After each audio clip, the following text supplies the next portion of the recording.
Donc, voici la question numéro 3 de l'épreuve type.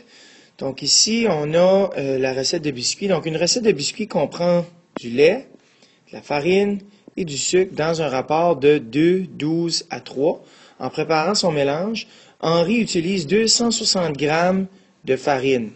Donc, combien de grammes de sucre sont nécessaires pour respecter les quantités requises par sa recette?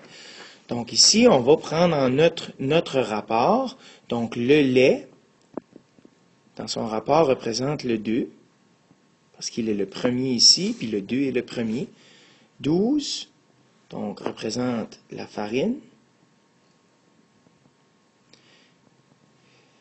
Et le sucre est représenté par le 3. Donc, ça veut dire qu'à chaque fois, j'ai 2 parties de lait, mais je vais avoir 12 parties de farine, puis 3 parties de sucre. Donc ici, juste pour vous donner un exemple, si j'aurais 4 parties de lait, ça veut dire que j'aurais 24 parties de farine et 6 parties de lait. OK? Donc, dans ce cas ici, comme je disais, Henri utilise 260 grammes de farine. Donc, farine, c'est le deuxième, donc je vais placer mon 260 en ligne de la farine. Donc là, ici, on cherche à trouver combien de grammes de sucre sont nécessaires pour respecter les quantités requises par sa recette. Donc ici, on cherche ici le sucre.